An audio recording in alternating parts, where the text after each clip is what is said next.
चाहे वो के राहुल के ऊपर हुआ हो, चाहे वो और भी भिक्खुओं के ऊपर हुआ हो, ये गलत है। मौलिक अधिकार मांगना हमारी जिम्मेदारी है। हम अपना अधिकार मांग रहे हैं, कोई भीख नहीं मांग रहे हैं। एक तरफ कहते हैं हमारे देश में जाकर के देश के प्रधानमंत्री के यूएनए में मुस्कुराए बुद्ध, और यहाँ पर जब बुद्ध के भिक्षु पिटते हैं, बुद्ध के बौद्ध भिक्षु उपासक पिटते हैं, तो मेरे हिसाब से यहाँ पर उनको थोड़ी लज्जा नहीं आती है।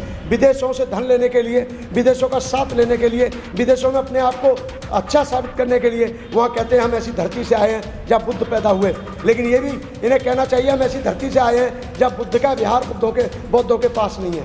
वहाँ एक सिख धर्म है, सिख धर्म के पास में पूरा गुरुद्वारा है। ईसाई धर्म है, ईसाइयों के पास पूरा चर्च है। यहाँ तक कि पूरा जो मंदिर है वो पूरा पुजारियों के पास है, पंडितों के पास है, मस्जिद मौलवियों के पास है। लेकिन बौद्ध गया, बौद्ध भिक्षुओं के पास क्यों नहीं? हमारा ये विषय था। हमारा विषय ना हिंदू है, ना बौद्ध है, ना जैन है, ना पारसी है। हमें कहते हैं सबको मौलिक अधिकार मिलना चाहिए। आज की जो प्रेस कॉन्फ्रेंस रखी है, ये बुद्ध गया मुक्ति आंदोलन के विषय को लेकर रखी है। और बुद्ध गया मुक्ति आंदोलन एक ऐसा विषय है, इतिहास से जुड़ा हुआ है। ये एक ऐतिहासिक मुद्दा है, आज का नहीं है, बरसों पुराना है। इसको लेकर समय समय पर आंदोलन होते आए हैं और वर्तमान में भी आंदोलन चल रहा है। 12 मई तक आंदोलन चला। फर्क सिर्फ इतना है कि जो पहले आंदोलन किए गए, उस आंदोलन ने बहुत सारे बदलाव ला के दिखाए। लेकिन ये जो आंदोलन हुआ, इस पे पूरे देश की जनता का अभी भी कहीं ना कहीं एक संकोच विषय बना हुआ है। ये 1949 का एक्ट है, बुद्ध गया महाबोधि महाविहार। ये भारत के बौद्धों की आस्था के साथ साथ विदेशों में रहने वाले बौद्ध धर्म के अनुयायी, और विदेश में जो कई कंट्री ऐसी हैं विदेशों में जो पूर्ण रूप से भगवान बुद्ध के पथ पर चलती हैं और पूरी तरह से वो बौद्ध राष्ट्र घोषित है। इस स्थान को वो भी पवित्रता का भाव रखते हुए मानते हैं। यानी जो बोध गया है, जहाँ भगवान बुद्ध को ज्ञान प्राप्त हुआ, ये बौद्धों की आस्था का केंद्र है। वो भी पूर्ण रूप से आज तक बौद्धों के पास नहीं है। इस मांग को लेकर के बहुत बार 1891 से शुरू होता है और 1933 तक चलता है। उसके बाद फिर ये मामला बीच में थोड़ा दब हो जाता है, लेकिन फिर चालू होता है। 1991-92 में एक बहुत बड़ा आंदोलन हुआ, जब तक हम बौद्ध भिक्षु भी नहीं थे। इसमें 4 प्रमुख चेहरे माने गए। भदंतार्य नागार्जुन सुरेश जी, वो इसका नेतृत्व कर रहे थे, वो जापान से हैं।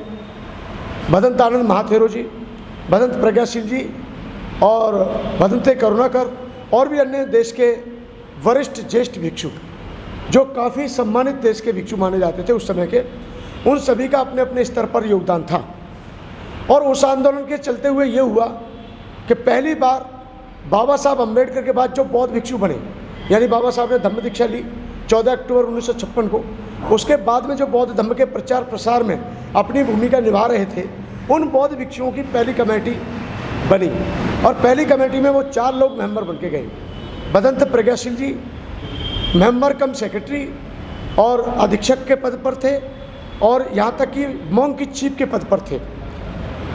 भंते आनंद जी उसमें मेंबर थे, और भदंत नागार्जुन सुरेश जी मेंबर थे, और भदंत ज्ञानेश्वर जी मेंबर थे, जो बाबा साहब डॉक्टर अम्बेडकर के गुरु भाई कहलाते हैं। यानी बाबा साहब अम्बेडकर जी ने जिनसे धम्म दीक्षा ली थी भदंत चंद्रमणि से, तो वो भी चंद्रमणि के शिष्य हैं ज्ञानेश्वर जी, और ज्ञानेश्वर जी को गुरु भाई कहा जाता है। यानी बाबा साहब ने भी उनसे दीक्षा ली और ज्ञानेश्वर जी ने भी उनसे दीक्षा ली। तो ज्ञानेश्वर जी को उसमें मेंबर बनाया गया। 4 मेंबर बने। 4 मेंबरों ने जो उस कमेटी में पहुंच करके विकास का काम किया, वो आज आपके सामने है। यहाँ तक कि इस आंदोलन को कोई तवज्जो नहीं मिलती थी।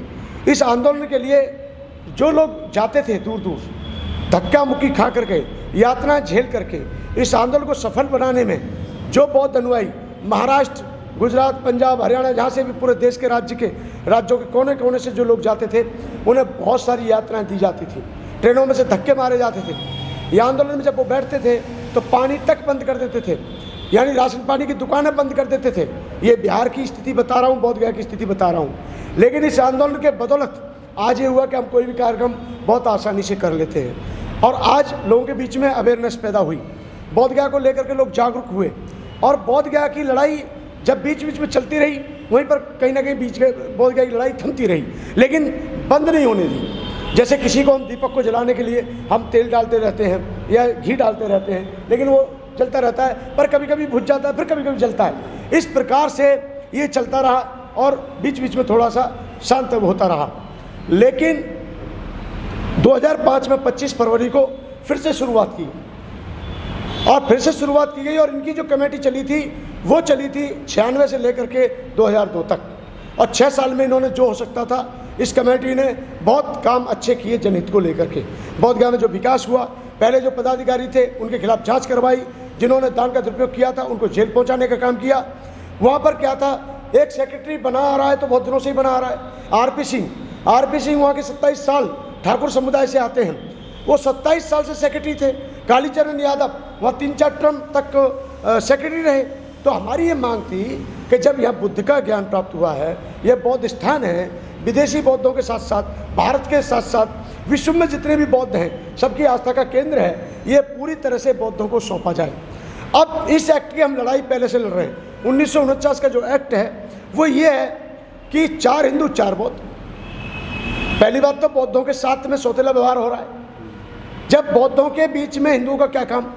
अब सवाल आता है, ये कहते हैं भगवान बुद्ध विष्णु के अवतार हैं, तो मैं ये कहता हूँ भगवान बुद्ध जब विष्णु के अवतार हैं तो एक एक बौद्ध भिक्षु को तिरुपति के मंदिर में ट्रस्टी बनाया जाए, अयोध्या के मंदिर में ट्रस्टी बनाया जाए, जगन्नाथ के मंदिर में ट्रस्टी बनाया जाए, जगह जगह जितने भी बड़े बड़े टेम्पल्स हैं उनमें बौद्ध भिक्षुओं को सम्मिलित किया जाए, तभी तो हम मानेंगे कि इस देश में एकता और समानता का अधिकार मिल रहा है। लेकिन यहाँ तो यह है कि जहाँ बौद्धों के स्थान होते हैं वहाँ पर वो अपना कोई देवी प्रकट कर देते हैं, कोई देवता प्रकट कर देते हैं और बस अपने स्वार्थ के लिए बुद्ध को विष्णु का अवतार बताते हैं। हालांकि बुद्ध विष्णु का अवतार नहीं है, क्योंकि उन परंपराओं का, उन अंधविश्वास का, उस कर्म कांड का, उस बलि प्रथा का, उस दासी प्रथा का, उस जाति प्रथा का बुद्ध ने आज से लगभग 2600 वर्ष पहले ही विरोध कर दिया है। तो सवाल ही नहीं उठता कि बुद्ध किसी के अवतार होंगे। और बुद्ध ने साफ साफ कहा है, मैं इंसान हूँ, मैं मानव हूँ और बुद्ध कोई भी हो सकता है। मैं अंतिम बुद्ध नहीं हूँ और मैं प्रथम बुद्ध भी नहीं हूँ, यानी कि बुद्ध कोई भी हो सकता है।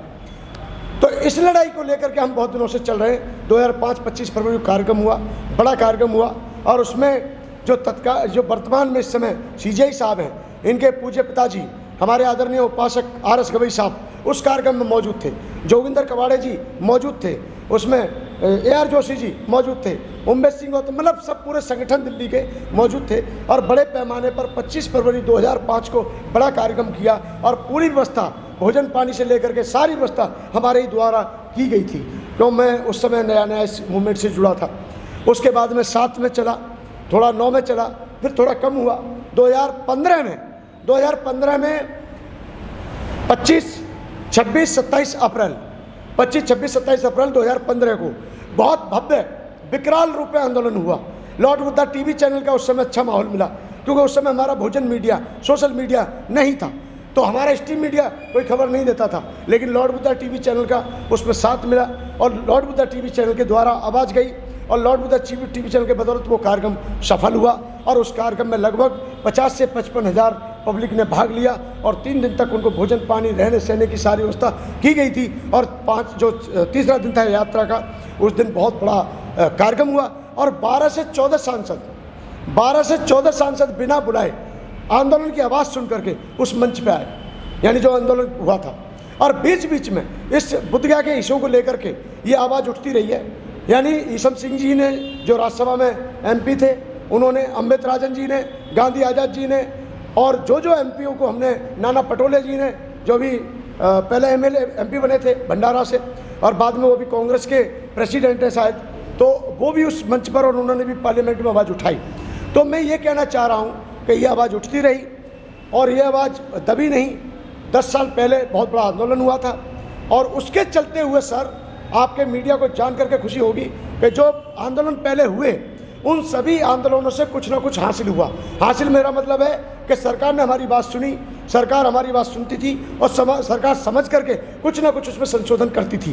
परंतु हमारी पूरी मांग हमेशा ये रही कि हमें भीख नहीं चाहिए, हमें अधिकार चाहिए। हमें भीख नहीं चाहिए, हमें अधिकार चाहिए, क्योंकि वोट के लिए हम बराबर हैं, वोट के लिए हम बराबर हैं, कहने के लिए हम बराबर हैं। लेकिन हमारे देश में उसी जाति की जब बेटियों का बलात्कार होता है तो हम बराबर नहीं होते। जब उसी के समाज के, उसी के देश के बौद्ध भिक्षु जब पिटते हैं तो हम बराबर नहीं होते। जब हमारे बहुजन समाज के मौलिक अधिकार छीने जाते हैं तो जब हम बराबर नहीं होते। जब हमारे देश में अपने ही भाइयों को, जिनको ये हिंदू कहते हैं, उन्हीं हिंदुओं पर लाठियां बरसती हैं, उन्हीं को मूंछ रखने पर मारा जाता है, उन्हीं को घोड़ी चढ़ने पर मारा जाता है, तो मैं ये दावे के साथ कह सकता हूँ कि ये बौद्धों के साथ सौतेला व्यवहार है। ये अभी समानता का अधिकार आया भी नहीं है, लाया भी नहीं है कोई। और मैं एक बात यहाँ पर यह और कहना चाहूँगा कि जितनी भी देर ये आंदोलन चला 3 महीने, अभी जो नया आंदोलन शुरू हुआ 3 महीने, यानी 12 फरवरी को ये आंदोलन शुरू होता है। इससे पहले हमने सुनाया, मीटिंगें हुई, हमें नहीं जानकारी थी क्या करेंगे, लेकिन 12 फरवरी 2025 को आंदोलन शुरू होता है।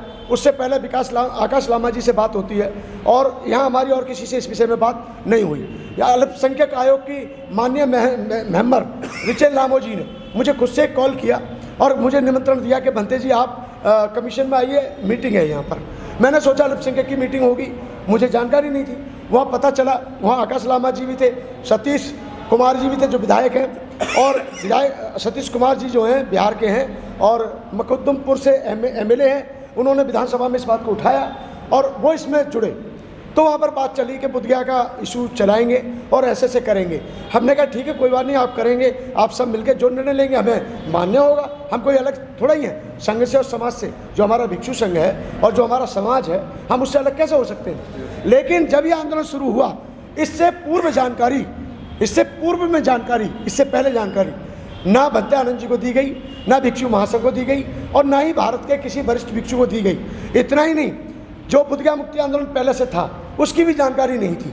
फिर भी जब इन्होंने हमारा वहाँ बैनर लगाया, हमसे कुछ लोगों ने कहा कि आप इनके खिलाफ जाइए। हमने कहा ना, बिल्कुल गलत, ये आंदोलन की आवाज़ उठा रहे हैं और जो जनहित में आवाज़ है, देश हित में आवाज़ है और जायज़ मांग है और जायज़ आवाज़ उठा रहे हैं, तो हम ऐसा नहीं करेंगे। हमारा भी इनके लिए समर्थन है, कोई ऐसी बात नहीं है, क्योंकि ये भी हमारे बौद्ध उपासक हैं, ये भी हमारे भिक्षु हैं। तो वहाँ पर जब हम गए, हमने वहाँ कहा जरूर इनसे कि भाई आंदोलन आप ईमानदारी से चलाएंगे तो पब्लिक आपके साथ होगी, और ईमानदारी में जहाँ कहीं थोड़ा बहुत आप लोग इधर उधर भटक जाएंगे तो वहाँ आपको दिक्कत खड़ी हो जाएगी। तो हम 12 फरवरी से देख रहे थे कि चल रहा है आंदोलन, कोई बात नहीं, लोग सहयोग दे रहे हैं, लोग जा भी रहे हैं, आ भी रहे हैं, परंतु लोगों को जैसे प्रकार से वहाँ साधन मिलना चाहिए था वो नहीं हो पाया। वो उनका क्या कारण था मुझे नहीं पता। लेकिन हमने जब भी कहा बोल 85 के माध्यम से और भी टीवी चैनलों के माध्यम से, हमने यही कहा कि वो आंदोलन कर रहे हैं, उनके लिए हमारा समर्थन है, उनके लिए हमारी मंगल कामना है। लेकिन फिर भी मैं ये कहना चाहूँगा कि ये कोई भी आंदोलन जो करना था वो रणनीति बना के करना था और जानबूझ के, यानी एक प्लानिंग के तहत करना था और कुछ वरिष्ठ भिक्षुओं के साथ मिलकर के तैयारी के साथ करना था। क्योंकि आंदोलन कोई हंसी मजाक नहीं है। हमारा समाज वैसे भी गरीब है, वैसे भी मजदूर है, वो अपने दम पर, अपने बलबूते पर, अपनी महत्वपूर्ण कमाई में से, अपनी कमाई में से अपने बच्चों का पेट काट कर वो दान देता है, दक्षिणा देता है, इसलिए कि ये कार्यक्रम चले, दान देता है कार्यक्रम को सफल बनाने के लिए। लेकिन जब इस प्रकार की कोई भ्रांति पैदा होती है तो समाज में माहौल गलत पैदा होता है। तो मैंने यही कहना चाहता हूँ, 2025 में 12 फरवरी से आंदोलन शुरू हुआ और 12 मई को ये ख़त्म होता है। लेकिन इससे पहले एक दिन आपस में मनमुटाव होता है और मनमुटाव के साथ साथ इनमें आपस में बहुत सारी चीज़ें होती हैं। हमारे सामने सब बातें आती हैं। 12 लाख की घोषणा की गई। हमसे गया में इतना ज़रूर पूछा गया, क्योंकि मैं वहाँ पर मन संचालन करता हूँ और मैं अखिल भारतीय भिक्षु महासंघ का महासचिव होने के नाते मेरा कर्तव्य बनता है कि जो भी पंडाल में आए या बुद्ध जयंती में आए या जो भी बौद्ध अनुयायी या उपासक या भिक्षु मुझसे मिलेगा और उसकी जो भी समस्या है, जितना मेरे से हो सकता है मैं उसके दूर करने का प्रयास करता हूँ और करना भी चाहिए। तो 12 मई को बुद्ध पूर्णिमा के उपलक्ष्य में बहुत से लोग काल चक्कर मैदान में आए जगह जगह से, और मुझसे उन्होंने पूछा कि 12 लाख लोग कहाँ आएंगे, 12 लाख लोग कहाँ रुकेंगे, 12 लोगों की व्यवस्था क्या है, 12 लाख लोग क्या खाएंगे। मैंने उनसे एक ही बात की, देखिए मैंने 12 लाख लोगों को आमंत्रित नहीं किया है। जो बुद्ध पूर्णिमा में भाग लेने आते हैं, जो बुद्ध जयंती में आमंत्रित हैं वो आए, और जो आंदोलन में भी आए हैं अगर वो पंडाल में आते हैं और वो बुद्ध जयंती में आनंद लेना चाहते हैं तो वो भी आ सकते हैं, उनका स्वागत है, क्योंकि वो भी हमारे बौद्ध उपासक हैं, बौद्ध अनुयायी हैं। और जो भी हमारे आंदोलन में आए हुए, जो भी हमारी जयंती में आए हुए हैं, यदि वो बाद में अपनी हाजिरी दर्ज कराने के लिए या बहुमत सिद्ध करने के लिए, समर्थन देने के लिए जो भी लोग बुद्ध गया के आंदोलन में जाना चाहते हैं वो भी जा सकते हैं, उन पर भी हमारा किसी प्रकार का कोई प्रतिबंध नहीं है। तो वहाँ पर ये देखने को मिला। मैं इसकी घोर निंदा करता हूँ। पहले तो जो बिहार में हुआ, डूंगरसोरी में जो हुआ, इन दोनों घटनाओं का मैं घोर विरोध करता हूँ और मैं मांग करता हूँ बिहार सरकार से कि उसकी जांच कराई जाए, पड़ताल कराई जाए, निष्पक्ष जांच करके उसका समाधान ये किया जाए कि जिन्होंने भिक्षुओं पे हाथ छोड़ा है या जिन्होंने अतिथियों पे हाथ छोड़ा है, जिन्होंने बहन बेटी के साथ मारपीट की है, उनकी जांच पड़ताल हो और उनके साथ सख्त से सख्त कानूनी कार्रवाई की मैं मांग करता हूँ। दूसरी बात यह है, हमने उनसे एक बात कही, लास्ट में अभी पता चला जो भंते विनय चार्या को अरेस्ट किया गया है, हम उसकी रिहाई के लिए पहले भी कह चुके हैं कि उसकी रिहाई होनी चाहिए। चीवरधारी है, भिक्खू है, उसके लिए हम एक हैं, पूरा देश एक है और हम यही चाहेंगे, चाहे वो के राहुल के ऊपर हुआ हो, चाहे वो और भी भिक्खुओं के ऊपर हुआ हो, ये गलत है। मौलिक अधिकार मांगना हमारी जिम्मेदारी है। हम अपना अधिकार मांग रहे हैं, कोई भीख नहीं मांग रहे हैं। एक तरफ कहते हैं हमारे देश में जाकर के देश के प्रधानमंत्री के यूएनए में मुस्कुराए बुद्ध, और यहाँ पर जब बुद्ध के भिक्षु पिटते हैं, बुद्ध के बौद्ध भिक्षु उपासक पिटते हैं, तो मेरे हिसाब से यहाँ पर उनको थोड़ी लज्जा नहीं आती है। विदेशों से धन लेने के लिए, विदेशों का साथ लेने के लिए, विदेशों में अपने आप को अच्छा साबित करने के लिए वहाँ कहते हैं हम ऐसी धरती से आए हैं जहाँ बुद्ध पैदा हुए। लेकिन ये भी इन्हें कहना चाहिए हम ऐसी धरती से आए हैं जहाँ बुद्ध का विहार बौद्धों के पास नहीं है। वहाँ एक सिख धर्म है, सिख धर्म के पास में पूरा गुरुद्वारा है। ईसाई धर्म है, ईसाइयों के पास पूरा चर्च है। यहाँ तक कि पूरा जो मंदिर है वो पूरा पुजारियों के पास है, पंडितों के पास है, मस्जिद मौलवियों के पास है। लेकिन बौद्ध गया, बौद्ध भिक्षुओं के पास क्यों नहीं? हमारा ये विषय था। हमारा विषय ना हिंदू है, ना बौद्ध है, ना जैन है, ना पारसी है। हमें कहते हैं सबको मौलिक अधिकार मिलना चाहिए। और मेरी पहले से ही रहती है कि गलत करने वाला कोई भी, उसको अन्याय जिसने किया है उसको तो पनिशमेंट मिलना ही चाहिए।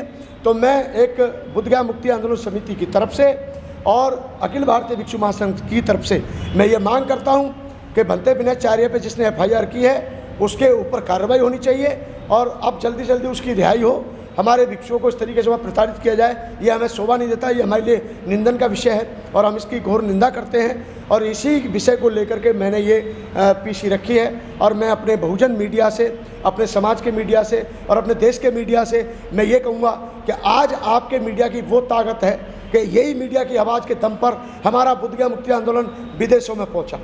आपके बहुजन मीडिया की ताकत है, आपके चैनल की ताकत है कि हमारी आवाज़ को देश के लोग कोने कोने में सुन पाए।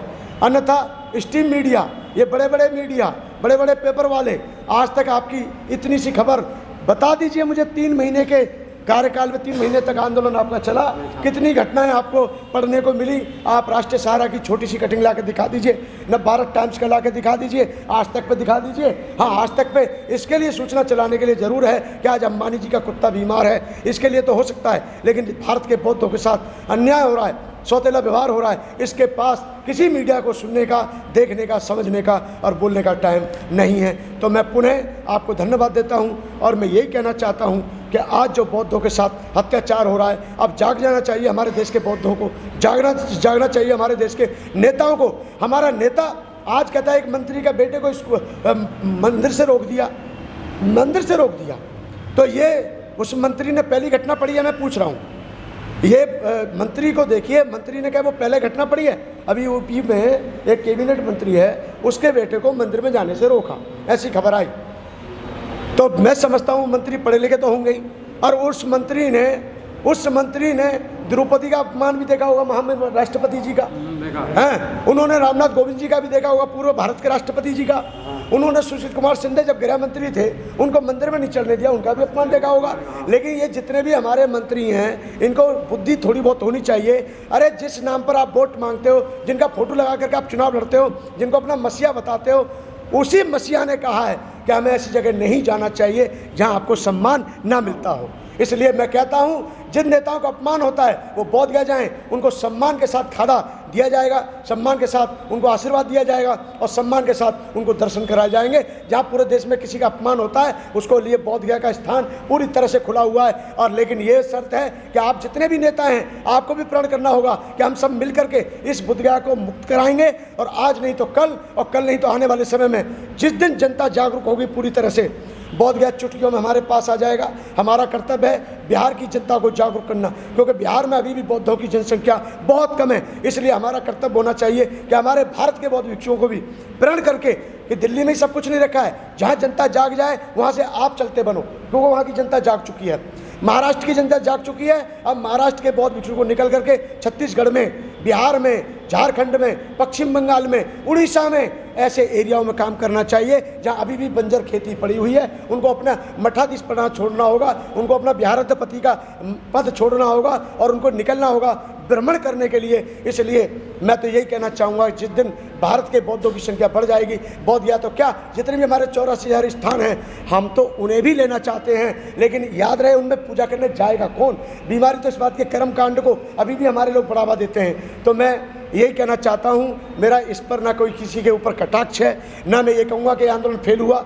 मैं फेल नहीं कह सकता, उनकी मेहनत थी, उन्होंने मेहनत की, उन्होंने जितना उनसे बना उन्होंने आंदोलन चलाया। लेकिन बस उनका यही रहा कि उनको आंदोलन की शुरुआत करने से पहले वरिष्ठ बौद्ध भिक्षुओं से, पुराने आंदोलनकारियों से, पुराने जानकारों से राय मशवरा लेनी चाहिए थी, तभी ये कार्यक्रम सफल होता। और आज भी हम उनके पूरी तरह से हम और हमारी हमदर्दी पूरी तरह से उनके साथ है।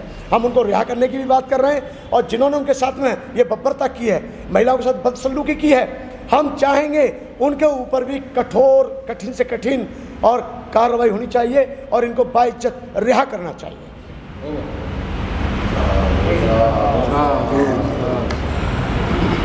हो गया 23 मिनट का हो गया भैया, 23 अब 2 और बोल रहे 25। सुनिए, चालू में रखिए, चाहे मैं वैसे ही बोल रहा हूँ। लखनऊ में बुद्ध जयंती मनाई जा रही है प्रज्ञा भूमि ट्रस्ट द्वारा। अब आप कहेंगे डिपार्टमेंट भी इतने बने हुए हैं, है ना, और प्रज्ञा भूमि ट्रस्ट द्वारा मनाई जा रही है। आपके जो भी संपर्क के हों उन्हें भेजिए आप।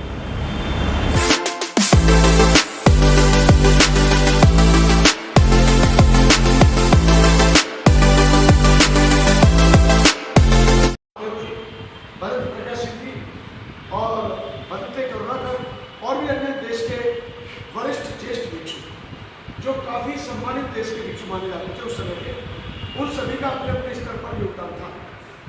और उस आंदोलन के चलते हुए ये हुआ कि पहली बार बाबा साहब अम्बेडकर के बाद जो बौद्ध भिक्षु बने, यानी बाबा साहब ने धम्म दीक्षा दी 14 अक्टूबर 1956 को, उसके बाद में जो बौद्ध धर्म के प्रचार प्रसार में अपनी भूमिका निभा रहे थे, उन बौद्ध भिक्षुओं की पहली कमेटी बनी और पहली कमेटी में वो 4 लोग मेंबर होते गए। भदंत प्रज्ञा सिद्धि मेंबर कम सेक्रेटरी और अधीक्षक के पद पर थे,